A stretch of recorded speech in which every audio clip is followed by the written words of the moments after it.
Hi madam. ఏపీలో ఇప్పుడు 2024 ఇంకా 2 నెలల్లో ఎలక్షన్స్ అయితే ఉన్నాయి. నెక్స్ట్ సీఎం ఎవరైతే బాగుంటుంది ఏపీకి?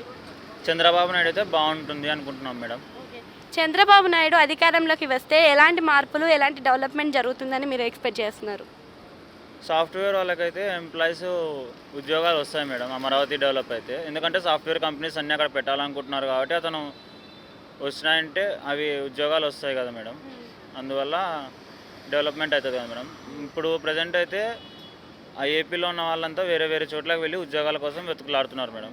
ఇప్పుడు ఇది ఇక్కడైతే అమరావతి ఉన్న ఏపీలోనే ఉద్యోగాలు వచ్చి అందరూ సెటిల్ అవుతారు కదా మేడం, అందుకని. సో పొత్తులో వస్తున్నారు కదా చంద్రబాబు, అలా పొత్తులో రావడం వల్ల మరి పవన్ కళ్యాణ్కి ఏదైనా పదవి ఇచ్చే అవకాశం ఉందనుకోవచ్చా?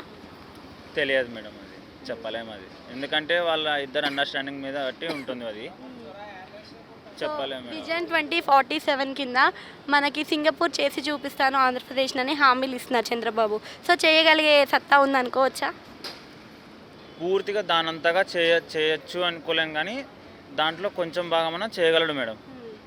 నారా లోకేష్ యువగలం పాదయాత్ర చేస్తున్నాడు కదా, సో అది ప్రజలే ఏ మేరకు ప్రభావితం చేస్తుంది అనుకోవచ్చు? తెలియదు. Okay right. ఇప్పుడు నిన్న రీసెంట్గా పెద్ద ఎన్టీఆర్ వర్ధంతి అయితే జరిగింది. అక్కడికి బాలకృష్ణ రావడం కూడా జరిగింది. అక్కడ నుంచి చిన్న ఎన్టీఆర్ ఫ్లెక్స్లో ఫొటోస్ తీసేయమని చెప్పేసి చెప్పారనమాట. సో అలా చెప్పడానికి గల కారణాలు ఏమై ఉండొచ్చు? అంటే అతను ఏమన్నా ఫ్యామిలీ ప్రాబ్లమ్స్ ఉండొచ్చు కదా మేడం. అంటే లేదంటే ఇంకా వాళ్ళ తాతగారు అని చెప్పి రాలేదని ఏమన్నా బాలకృష్ణ గారికి కొంచెం కోపం ఉండొచ్చు. ఆల్రెడీ వచ్చాడు కదా.